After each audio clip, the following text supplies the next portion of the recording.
तो दुनिया में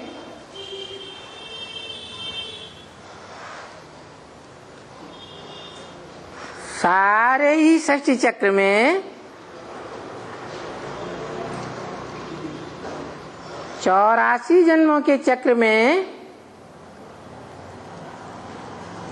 इस दुनिया में बड़े से बड़ा कौन है? कौन है? शिव बाप। इस दुनिया में 84 जन्मों में 84 जन्मों में इस दुनिया में पार्ट बजाने वाला बड़े से बड़ा शिव बाप है। शिव बाप तो असली ज्ञान सूर्य है। सूर्य इस दुनिया से सदैव डिटैच होकर रहता है या इस दुनिया में अटैच होकर रहता है?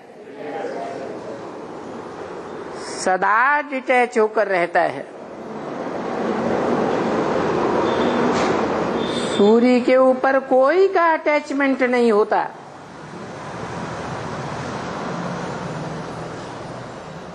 और सूर्य किसी के अटैचमेंट में नहीं आता।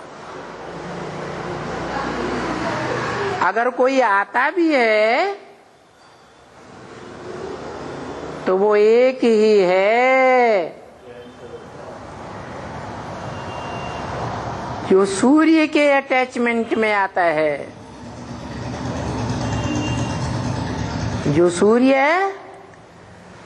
सदा ज्ञान प्रकाश का पुंज है।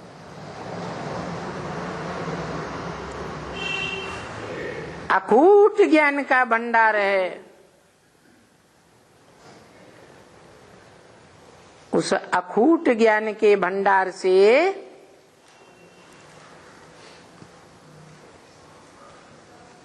जो पूरा अकूट ज्ञान भंडार का वर्षा लेता है,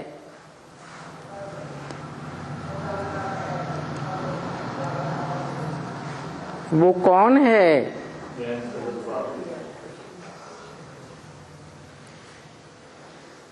सागर है या सूर्य का बच्चा सूर्य है? सूर्य है। हाँ, वो ज्ञान सागर है। भले सूर्य जब इस सृष्टि पर आता है, ज्ञान सूर्य, तो उसे अपना टाइटल देता है।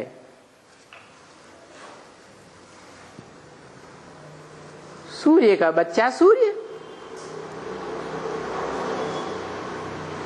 वास्तव में जो सूर्य होगा वो सदाकाल का सूर्य होगा या कभी होगा कभी नहीं होगा? तो जिसको आकर इस संसार में सूर्य का टाइटल देता है और बताता भी है, गीता में भी लिखा है, मैं जब आता हूं तो किसको ज्ञान देता हूं? सूर्य को ज्ञान देता हूं। मना इस मनुष्य सृष्टि में इन धरती के सितारों के बीच में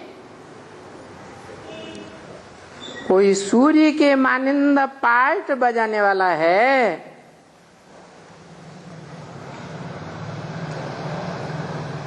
जिसको सूर्य कहा जाता है। ये दुनिया उसे सूर्य मान लेती है क्योंकि वो सदा ज्ञान में रत रहता है। ज्ञान प्रकाश देता है। इसलिए वो असली ज्ञान सूर्य जिसमें आता है वो भारत कहा जाता है, नारायण कहा जाता है। भा माने ज्ञान की रोशनी, रत माने लगा रहने वाला, सदैव ज्ञान की रोशनी में लगा रहने वाला है। इस सृष्टि रूपी रंगमंच पर ऑलराउंड पार्ट भी बजाता है, परंतु ज्ञान की रोशनी में ही रहने वाला है।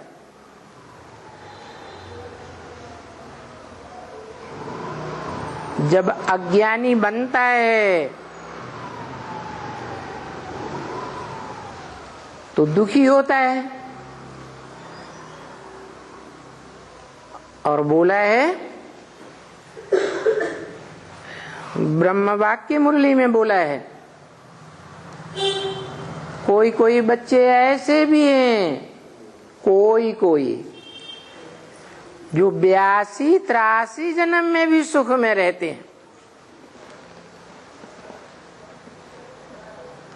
एक जन्म दुख में रहते हैं, जैसे अंश मात्र। ऐसे तो सारे ही सूर्यवंशी बच्चे इस मनुष्य सृष्टि रूपी रंगमंच पर 3 हिस्सा सुख भोगते हैं और 1 हिस्सा दुख भोगते हैं। बाकी जो और धर्मवंशी हैं वो आधा सुख भोगते हैं और आधा दुख भोगते हैं। तो बताया कि तुम सूर्यवंशी बच्चों को छोड़ करके वंश तो कोई साकार बाप से ही शुरू होता है ना, तो वो साकार सो निराकार गाया हुआ है।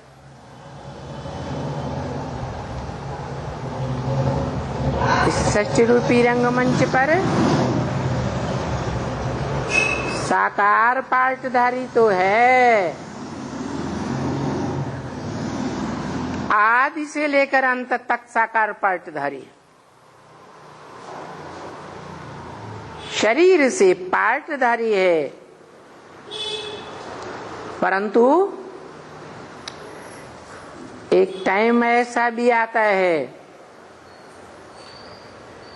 जबकि वो साकारी होते हुए भी निराकारी स्टेज धारण कर लेता है।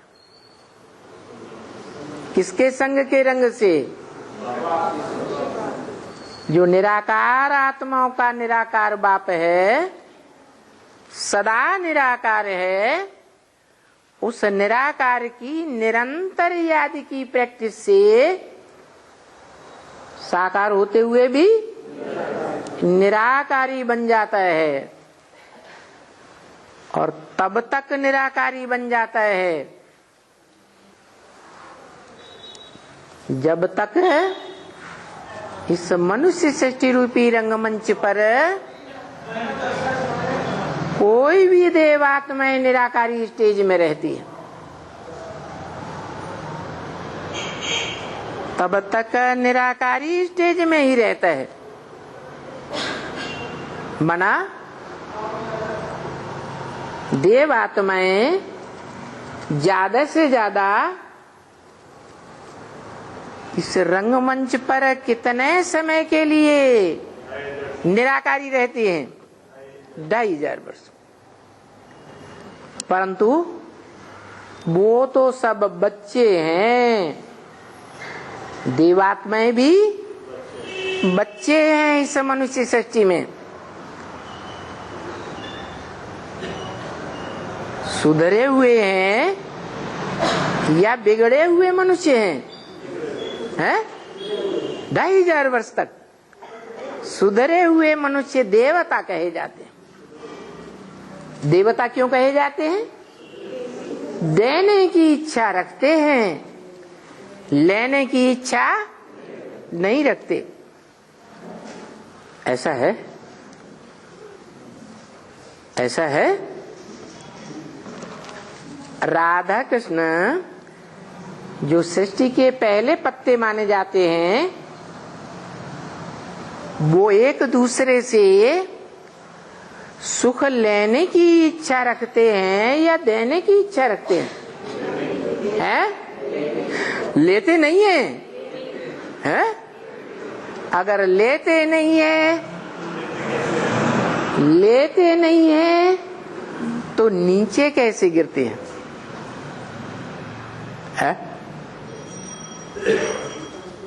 लेने की इच्छा रखने वाला नीचे गिरेगा या सदा दाता है वो नीचे गिरेगा? है? हाँ, वो ऐसे की संतान है जो निराकारी स्टेज में स्थिर हो जाता है तो किसी से कुछ लेने की इच्छा नहीं रखता। जैसे शिव सदा शिव है, सदा कल्याणकारी है, अपना कल्याण रखने की इच्छा नहीं रखता।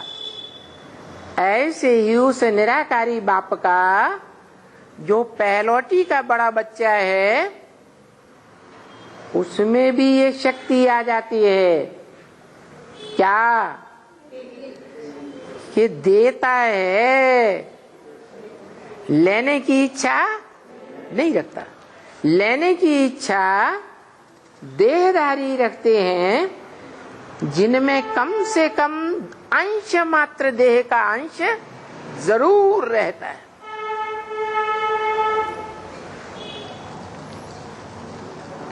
तो कितने हैं जिनमें देह का सुख लेने का अंश मात्र इच्छा जरूर रहती है? 108 बस है। 108 के अलावा इस षष्ठ रूपी रंगमंच पर जो 500-700 करोड़ मनुष्य आत्माएं हैं, वो देह का सुख लेने की इच्छा नहीं रखती है? रखती है।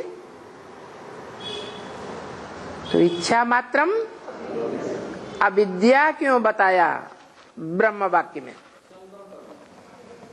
संगम पर इच्छा मात्रम अविद्या की स्टेज पर कितनी आत्माएं पहुंचती हैं? 4.5 लाख 8।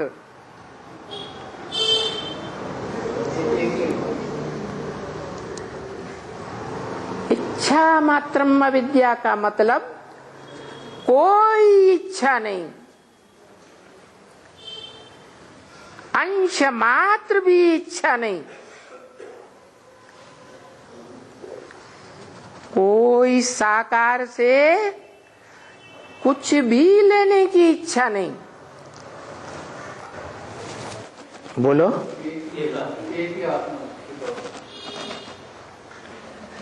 जो साकार मनुष्य में सभी साकार मनुष्यों का बाप है, बाप असली अर्थों में अगर बाप है और निराकारी बाप है, देह जैसे है ही नहीं,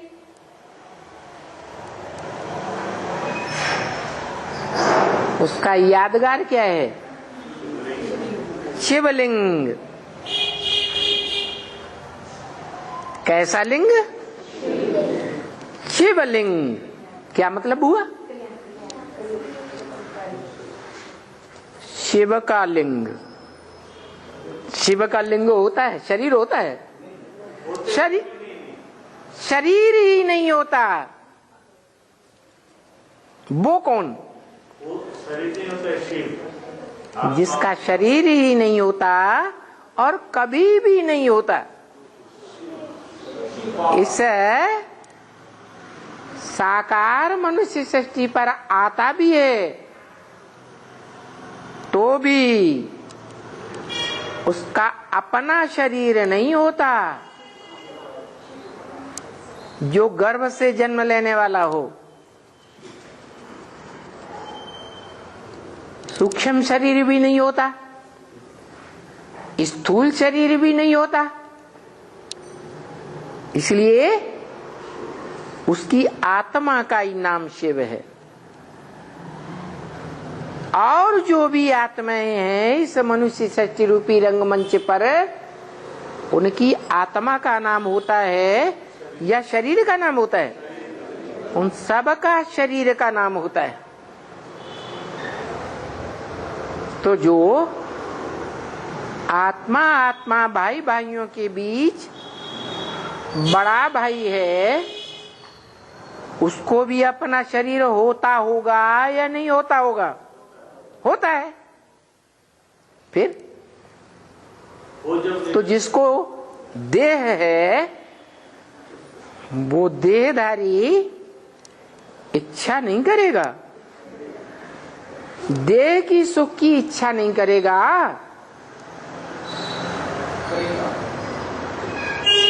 करेगा? देहधारी है तो। देहधारी का मतलब है देह को धारण करने वाली आत्मा है तो इच्छा जरूर करेगा। शिव देह है ही नहीं, रथ है? रथ ही नहीं तो स्वार्थ भी नहीं, आज भी नहीं, कल भी नहीं और कभी भी नहीं। स्वार्थी कौन बनेगा? है?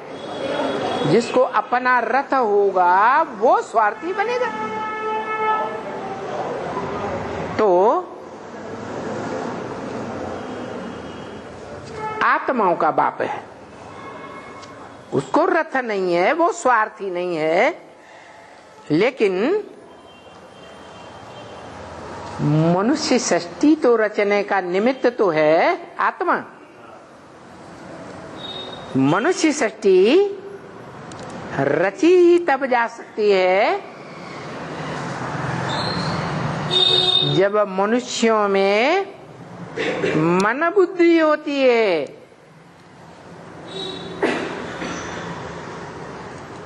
मन बुद्धि किसी लिए होती है? मन होता है मनन चिंतन मंथन करने के लिए,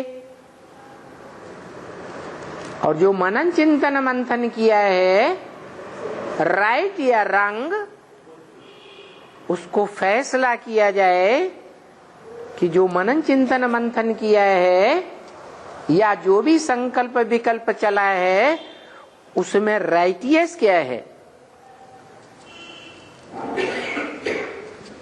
उसकी समझ है। उस समझ शक्ति को बुद्धि कहा जाता है। फैसला करने की पावर, परखने की पावर। तो परख शक्ति या बुद्धि मनुष्य आत्माओं में एक जैसी है या सबकी अलग अलग है? और मनन चिंतन मंथन करने की भी शक्ति सबकी अलग अलग। तो कहा जाता है तुंडे तुंडे मतिर भिन्ना। क्या? तुंडे माने मुंड। जितने भी मुंड हैं उन सब में अपने अपने प्रकार की अकल है। एक की अकल नहीं मिल सकती दूसरे से। तो ऐसी कोई तुंड है, वक्रतुंड महाकाय, ऐसा कोई है जिसमें सभी के तुंड समा जाएं? अर्थात जैसे मनुष्यों में खून होता है, कई प्रकार का खून होता है ना, उसके ग्रुप बनाए जाते हैं। ये व्यक्ति इस ग्रुप का है, इस खून का ये ग्रुप है, उसका वो। तो कोई ग्रुप ऐसा है जिस ग्रुप का खून कोई को भी लगा दिया जाए तो एडजस्ट हो जाए, होता है या नहीं? कौन सा ग्रुप होता है? हाँ, ओ का मतलब अंग्रेजी में है बिंदु, क्या? जीरो। तो असल में जीरो कौन है? जो सदा जीरो है वो शिव। लेकिन शिव कहता है ब्रह्म वाक्य मुरली में कि मैं जब आता हूं तो सारी दुनिया के प्राणी मात्र विकारों की दलदल में पूरे ही डूब जाते हैं। कब आता हूं? है जब सारे ही प्राणी मात्र विकारों की दलदल में पूरे ही डूब जाते हैं, तब मैं चोटी पकड़ करके उठाता हूं। अरे माने मनुष्य मात्र जो भी आत्माएं हैं चैतन्य या प्राणी मात्र चैतन्य है ना, तो सब विकारों की दलदल में डूब मरे। तो जिस चोटी को पकड़ करके उठाता हूं वो चोटी नहीं डूबती है? अरे ऊपर होगी तभी तो उठाएगा ना। तो चोटी को पकड़ करके उठाता हूं, इसका मतलब क्या हुआ? हाँ, ब्राह्मणों में चोटी समान ऊंचाई है, जैसे कहते हैं पहाड़ की चोटी। जैसे पहाड़ों में बड़ा पहाड़ हिमालय पहाड़, और हिमालय पहाड़ में भी कोई सबसे ऊंची चोटी है या नहीं है? उसका नाम क्या है? एवरेस्ट। क्या? एवरेस्ट। भारत के ऐसा ईस्ट का कोना जहां से पूर्वीय दिशा शुरू होती है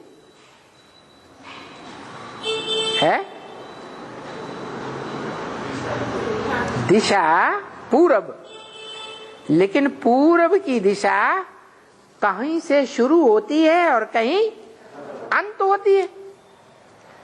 जहां अंत होती है वहां दक्षिणी दिशा शुरू हो जाती है, ऐसे ही है ना। तो उसको कहते हैं ईशान कोण। जहां से पूर्व दिशा शुरू होती है, उत्तर दिशा की समाप्ति होती है, तो पूर्व दिशा का वो आरंभ कौन सा कोण? ईशान कोण कहा जाता है। ईशान कोण का मतलब है ईश्वर मन ज्ञान सूर्य जहां से प्रत्यक्ष होता है। क्या सूर्य कौन सी दिशा से प्रत्यक्ष होता है? पूरब से निकलता है। पूरब में भी आदि पूरब में या अंत पूरब में? आदि पूरब से निकलता है, जहां से पूर्वीय दिशा आरंभ होती है। तो इसका मतलब है कि जो चैतन्य ज्ञान सूर्य है, प्रैक्टिकल पार्ट बजाने वाला त्रिकालदर्शी है। क्योंकि ब्रह्म वाक्य है मुरली में, मैं त्रिकालदर्शी तो हूं लेकिन मास्टर त्रिकालदर्शी नहीं। मास्टर का मतलब ये है कि मैं प्रैक्टिकल में नहीं कहा जा सकता कि मैं त्रिकालदर्शी हूं। थ्योरी अलग होती है और प्रैक्टिकल अलग बात होती है। थ्योरी में कोई फेल हो जाए, हाँ फेल, लेकिन प्रैक्टिकल में पास हो जाए तो संसार के काम का है या नहीं है? डॉक्टर है, थ्योरी में पढ़ाई में फेल हो जाए, लेकिन वो डॉक्टर प्रैक्टिकल जहां परीक्षा आती है तो वहां कभी फेल ना हो, पास ही पास होता रहे। तो जो थ्योरी में फेल होता है वो 2-4 मरीजों को मार भी देगा, लेकिन प्रैक्टिकल में जो सदा पास होने वाला है, फर्स्ट क्लास है, उसके हाथ से कोई मरीज मरेगा नहीं। तो शिव बाप कहते हैं, आत्माओं का बाप, मैं त्रिकालदर्शी हूं, लेकिन मास्टर त्रिकालदर्शी नंबरवार तुम बच्चे बनते हो। तो जो नंबर 1 बच्चा है, बाप का बड़ा बच्चा, वो क्या बनता है? अव्वल नंबर में प्रैक्टिकल त्रिकालदर्शी बनता है। कारण क्यों बनता है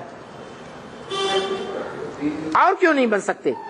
बाप के कहने से एकदम परफेक्टली वो ही चलता है। ये कोई बात नहीं, बाप कह दे और वो बन जाए, इसका मतलब बाप ने वरदान दे दिया तो सबको वरदान दे दे।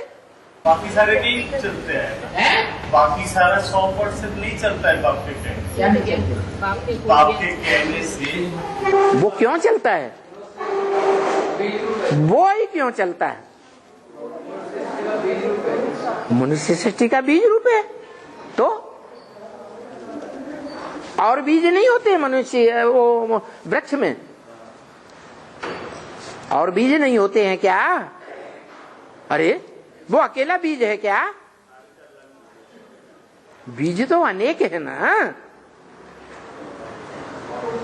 तो बात है कि बीज अनेक हैं मनुष्य सृष्टि रूपी वृक्ष के, परंतु वो पहला बीज है। इस बात की गहराई को जो भी इस दुनिया में बागवान होते हैं या किसान होते हैं, वो जानते हैं कि बाग में कोई भी फल का जो वृक्ष है, उसका पहला फल में निकला हुआ बीज बोने के लिए बहुत अच्छा होता है, सबसे श्रेष्ठ फल देगा। ऐसे ही किसान जानता है कि कोई भी फसल का पहला पौधा जिसमें पहला बीज निकले, चाहे तुरई हो, चाहे लौकी हो, कोई भी फल या कोई भी सब्जी हो, पहले फल में आया हुआ जो पहला बीज होगा वो नई सृष्टि के लिए अव्वल नंबर गिना जाता है। तो ये तो उदाहरण हुआ। जो मनुष्य सृष्टि का चैतन्य वृक्ष है उसमें भी जब वृक्ष परिपक्व स्टेज को पहुंचता है और उसमें जो पहला फल निकलता है, उसका जो पहला बीज होता है, वो बीज नई मनुष्य सृष्टि रूपी फसल के लिए अव्वल नंबर है। जिस बीज से अल्लाह ने, मुसलमानों में प्रसिद्ध है अल्लाह अव्वल दीन, अल्लाह ने आकर के अव्वल नंबर दीन अर्थात धर्म की स्थापना की। वो मानते हैं कि हम तो 2 नंबर के धर्म के हैं।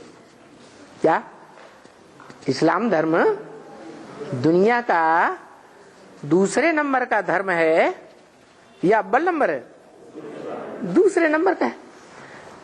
वो जानते हमसे भी पहले, माने इब्राहिम के आने से भी पहले इस सृष्टि पर मनुष्य थे या नहीं थे? थे, जानते हैं। इसलिए उनकी बुद्धि में ये बात पहले से ही बैठी हुई है कि अव्वल नंबर का धर्म कोई और है, और उस अव्वल नंबर धर्म का जो अव्वल नंबर आदि मनुष्य है, आरंभ का पहला आदमी है, वो आदम है। और सभी धर्म पिताएं आदम को मानते हैं। कोई भी धर्म पिता अपन को आदम नहीं कहता। तो जो आदि बीज है उसकी खासियत क्या है जो और बीजों में नहीं है? वो मनुष्य है, वो मुकर्रर तो क्यों है? हमको क्यों नहीं बना देता? इनको क्यों नहीं बना देता? बीज पर ही आशिक बन करके आता है। कैसे पता चली ये फर्स्ट बीज है?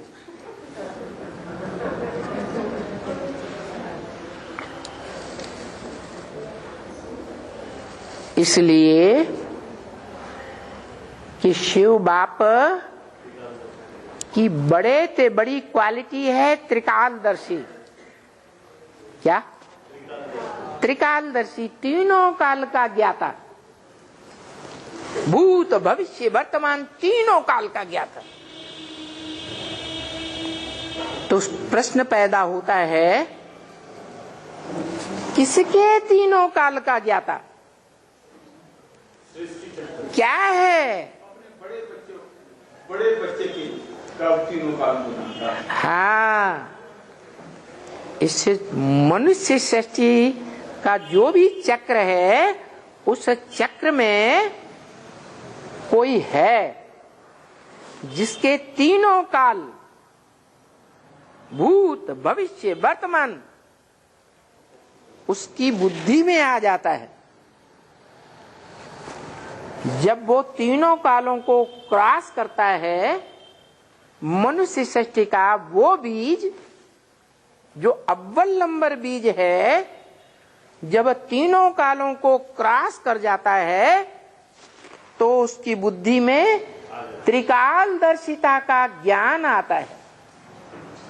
तीनों काल का ज्ञान कब आता है? किस आधार पर आता है? किसके तीनों कालों का ज्ञान उसकी बुद्धि में आता है?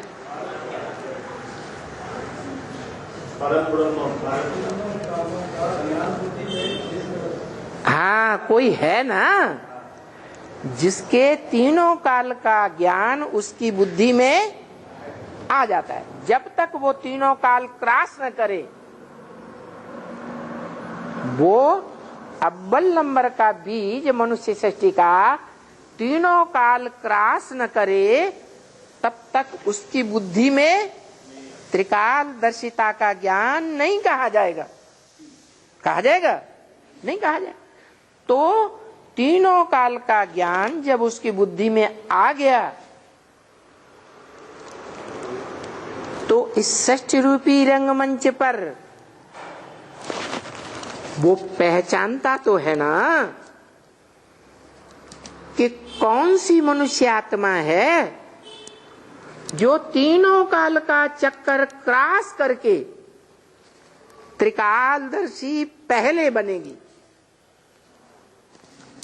हा? जान सकता है कि नहीं?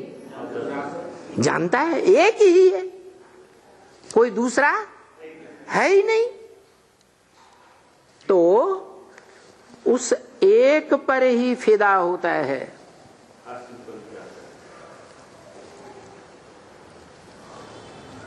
भारत पर फिदा होता है। भा माने ज्ञान की रोशनी और रत माने लगा रहने वाला। संगम युग में भी, शूटिंग पीरियड में भी, रिहर्सल का काल है ना, यहां भी उस बीज रूप आत्मा की ये विशेषता है कि जब से बाप का बच्चा बनता है, जब से बाप का बच्चा बनना माने जन्म लिया, जन्म लिया माने निश्चय बुद्धि हुआ, अनिश्चय बुद्धि माने मर गया, बाप का बच्चा नहीं रहा। तो जब से निश्चय बुद्धि हुआ, तब से लेकर उसका धंधा ही एक है। जो बाप का धंधा, सो बच्चे का धंधा। इसलिए ये हिस्ट्री में देख लो, जो भी राजाएं हुए हैं, उन्होंने सदैव अपने बड़े बच्चे को ही राजाई दी है। क्यों? हाँ, क्योंकि ये परंपरा ऊंचे से ऊंचा भगवंत शिव बाप की डाली हुई परंपरा है कि अपने बड़े बच्चे को ही आकर के, नहीं, राजा ही नहीं है उसके पास, उसके पास जो प्रॉपर्टी है, जो प्रॉपर्टी जिस बच्चे को वो चुनता है, उसके पास नहीं। क्या है उसके पास? उसके पास भी नहीं है। और जितने भी मनुष्य मात्र हैं इस मनुष्य सृष्टि रूपी रंगमंच पर, किसी के पास नहीं। और मनुष्य आत्माएं तो क्या, प्राणी मात्र विकारों की दंदल में पूरे डूब ही जाते हैं, लेकिन वो चोटी बचती है। और चोटी में खून होता है?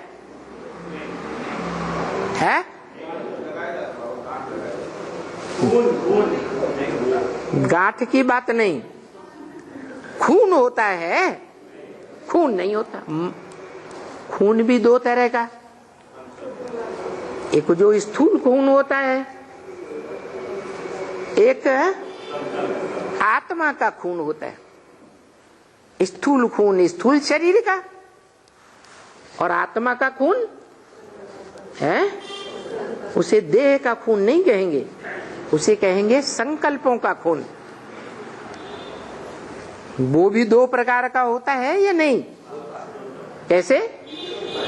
अच्छे संकल्प और बुरे संकल्प।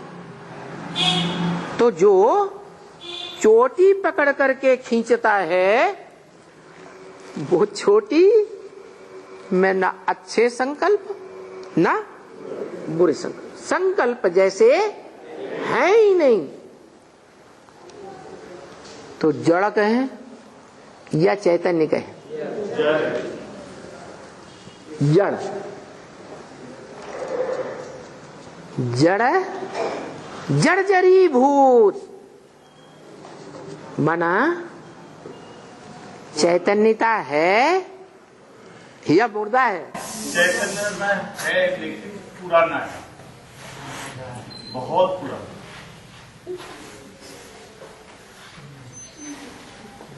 प्राणियों जैसी चैतन्यता है, जो अन्य प्राणी है, पशु पक्षी कीड़े मकोड़े, ऐसी चैतन्यता है? बालों में, चोटी में, चोटी की तो बात हो रही है।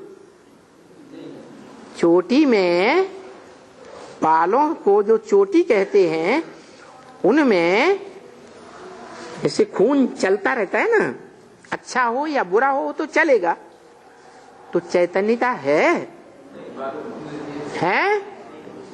पत्थर बुद्धि है या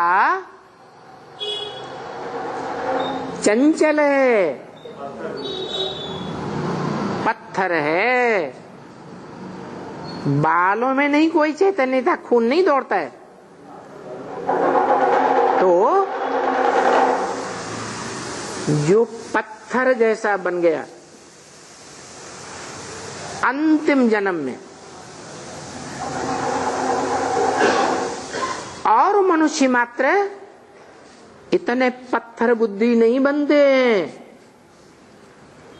जितना मनुष्य सृष्टि का बीज पत्थर बुद्धि बन जाता। पत्थर बुद्धि माने अज्ञानी या ज्ञानी है? अज्ञानी। तो पत्थर बुद्धि में आता हूं या परसेंटेज में पारस बुद्धि में आता हूं? पत्थर बुद्धि। पतितम कामी कांटे में आता हूं। कैसा पत्थर बुद्धि? ऐसा पत्थर बुद्धि कि ब्रह्म वाक्य मुरली में बार बार आता है, अमृत छोड़ बिख काहे को खावे। और ये बात उसकी बुद्धि में बैठती है? यज्ञ के आदि में ब्रह्मा बाबा ने और ब्रह्मा बाबा के जो भी सपोर्टर्स ब्राह्मण आत्माएं थे, सबने अपोजिशन किया कि तुम जिसे धोबी घाट कहते हो, ये धंधा अच्छा नहीं है। क्या? ये विकारों में जाने वाली बात है। तो उसने माना है? ब्रह्म वाक्य मुरली में ही दादा लेखराज ब्रह्मा के मुख से बुलवाई दिया कि उन बच्चों को कितना समझाते थे। जो बच्चे इतने तीक्ष्ण पुरुषार्थी थे कि मम्मा बाबा को भी डायरेक्शन देते थे, ड्रिल कराते थे, टीचर हो बैठते थे। हम समझते थे ये तो बहुत अच्छा नंबर माला में आ गए, परंतु जब हमने देखा ये तो विकार में जाते हैं।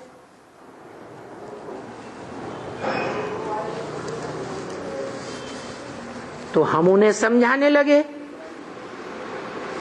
उन्होंने नहीं माना। तो ब्रह्मा बाबा ने तो उस बात का विस्फोट बाहर की दुनिया में नहीं किया, लेकिन जो ब्रह्मा बाबा के भगत थे, उन्होंने उस बात का विस्फोट सिंध हैदराबाद में जो बड़े बड़े लोग थे, जिनके बड़े बड़े घराने की अच्छी कन्याएं आई हुई थी, सत्संग में वो बिगड़ गए। और जब वो बिगड़ गए, माहौल खराब हो गया, तो ब्रह्मा बाबा चुपचाप भाग गए। सबसे पहले भाग गए। तो बताओ, जिस परिवार का मुखिया और उसका राइट हैंड ही भाग जाए तो परिवार का क्या हाल होगा? परिवार की जो मां है वो ही भाग गई तो बच्चे क्या करेंगे? है? बच्चे भी भाग जाएंगे। तो जब ये हालत हो गई और विरोधियों ने इतना विरोध किया कि मुरली में ब्रह्म वाक्य में ही बता दिया, लाश भी गुम कर दी। क्या? समय सारी दुनिया एक तरफ, बाहर की दुनिया तो विरोधी थी, लेकिन ब्राह्मणों का जो संगठन था वो भी एक तरफ हो गया और एक आत्मा एक तरफ रह गई।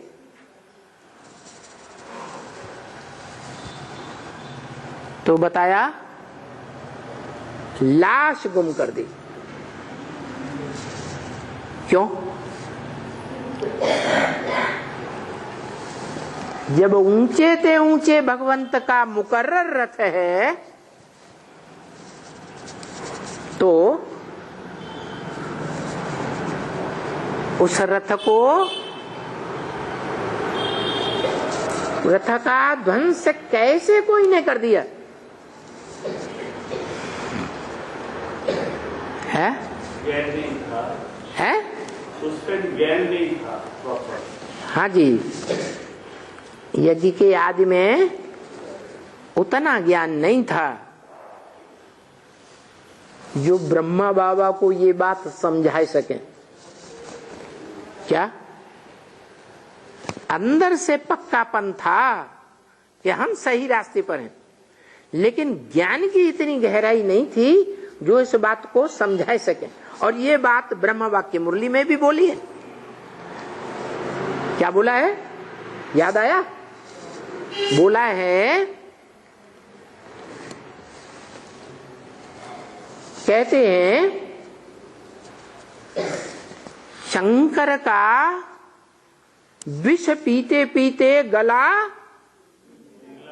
काला हो गया। अभी ये बात समझाते समझाते गला ही सूखा जाता है। किसने बोला? अरे मुरली में वाक्य बोला है तो ये किसने बोला? कौन सी आत्मा ने बोला? शिव तो बोल ही नहीं सकता। क्यों? है? नहीं नहीं, और सारा ज्ञान कैसे बोल दिया? हाँ, आधार लेके सारा ज्ञान कैसे बोल दिया? गले का तो खास आधार है। तो बोलते हैं, ब्रह्म वाक्य है, ये ब्रह्मा बीच में इंटरफियर करके बोलता है, तो साबित हो जाता है कि ब्रह्मा बाबा ने बीच में ये बात बोल दी। क्या? कि कहते हैं शंकर का विष पीते पीते गला ही काला हो गया। अभी ये बात समझाते समझाते गला ही सूखा जाता है। किसका गला सूखा जाता है? कौन कहता है? अरे शिव बाबा कहते हैं उनका गला सूखा जाता है। वो समझा नहीं सकते। जो ज्ञान का अखूट भंडार है वो इस बात की गहराई को नहीं समझा सकता। कि शंकर जो देवताओं के बीच में महादेव कहा जाता है, बड़े से बड़ा देवता, 3 देवताओं में भी सबसे ऊंचे तबक्के में दिखाया जाता शंकरपुरी। उसके बारे में वो नहीं जानता है कि विष पीते पीते गला कैसे सूख गया इतनी ऊंची हस्ती का। वो शिव नहीं समझा सकता। अरे शिव जो त्रिकालदर्शी है वो नहीं समझा सकता, वो तो समझा सकता। तो किसने बोला? हाँ, ब्रह्मा बाबा ने ये बात बोली कि अभी ये बात समझाते समझाते हमारा तो गला सूख जाता है, हम किसी को समझा नहीं सकते।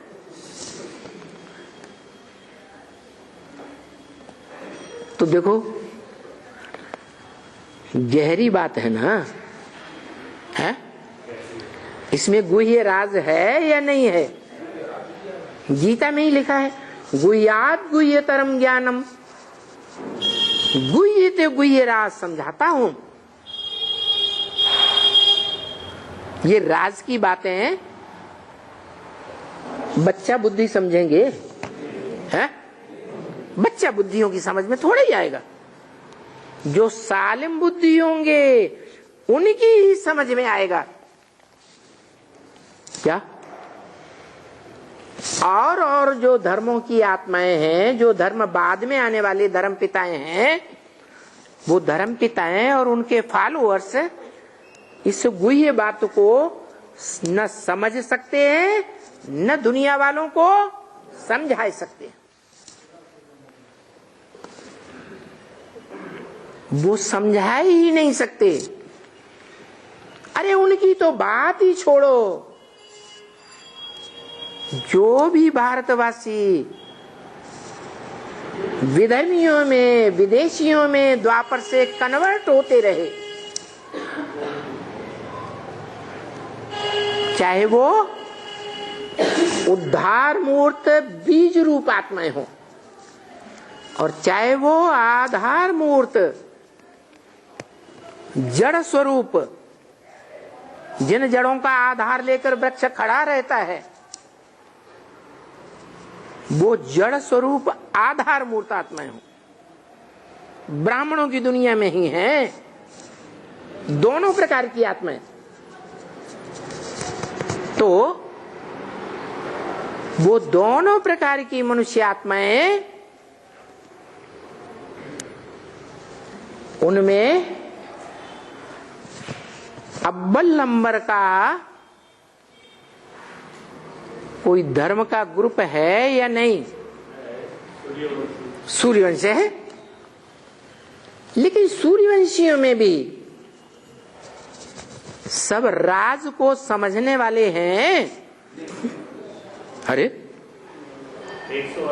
सूर्यवंशी हैं और राज को समझने वाले नहीं हैं? नंबरवार समझते हैं। 108 समझते हैं, बाकी 16,000 राजवंशी है। अरे एक बात बताओ ना, जो समझते हैं वो दूसरों को समझाए भी सकते हैं, जो समझते नहीं वो दूसरों को समझाए भी नहीं सकते। तो जो भी सूर्यवंशी हैं वो सब समझते हैं इस बात को।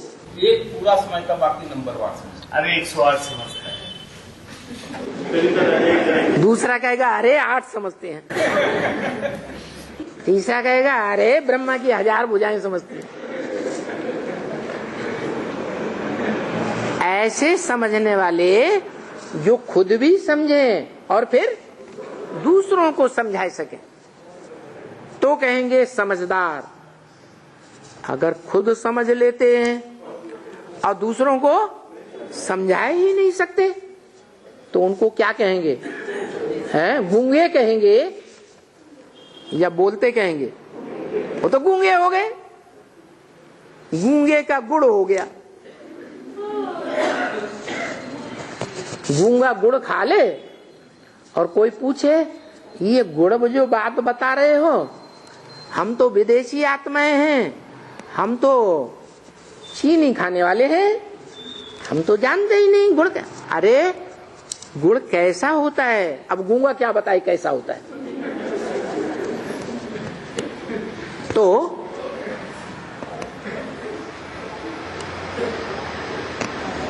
वो अव्वल नंबर जो ग्रुप है, अल्लाह अव्वल दीन, अव्वल नंबर धर्म की कितनी आत्माएं हैं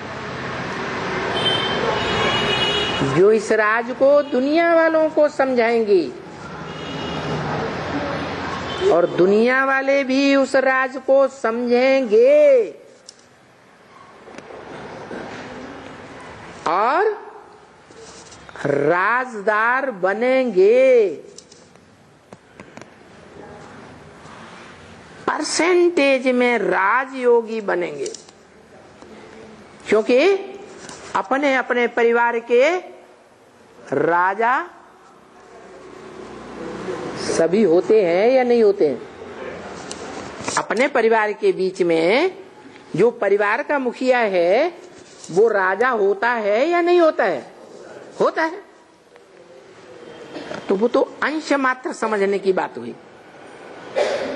बाकी ऐसे कितने हैं जो खुद भी पूरा समझें और दूसरों को भी समझाएं, तब ही कहेंगे राजधानी के मालिक। ऐसे तो सारे विश्व की राजधानी का मालिक एक ही होगा, नारायण। लेकिन नारायण अकेला राज्य करेगा सारी दुनिया में? सहयोगी राज्य के अधिकारी होंगे या नहीं होंगे? हैं? जो विश्व पिता कहा जाता है, विश्वनाथ कहा जाता है, हर हर महादेव शंभो, काशी विश्वनाथ गंगे गाया हुआ है ना। तो वो खुद तो बैगर दिखाया जाता है। बैगर है या साहूकार दिखाया जाता है? बैगर के रूप में है। वो खुद तो राजाई नहीं करता, लेकिन बच्चों को देता है विश्व की बादशाही या नहीं देता है?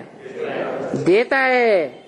तो जो बच्चे विश्व की बादशाही लेते हैं, राजधानी पर काबिज होकर रहते हैं, वो बच्चे खुद समझने वाले होंगे, तभी तो सारे विश्व को समझा सकेंगे, है कि नहीं? तो वो 108 की माला है। माला माने संगठन। क्या? 108 मनुष्य आत्माओं का ऐसा सशक्त संगठन है दुनिया का, जिनके आत्मा रूपी मणके एक बाप के स्नेह और ज्ञान में पिरोए हुए। कौन से धागे में पिरोए हुए? हाँ, कोई भी माला होती है ना, उसमें धागा होता है। वो धागा सभी मणकों से होता हुआ जो अव्वल नंबर है, उसमें जाकर के गांठ लगती है। तो वो धागा डबल होता है कम से कम, या सिंगल होता है? डबल होता है। एक ज्ञान का धागा और दूसरा स्नेह का धागा। तो उस बाप के स्नेह के धागे में पिरोए हुए 108 ऐसे वस्त्र हैं जो बाप के गले का हार बनते हैं।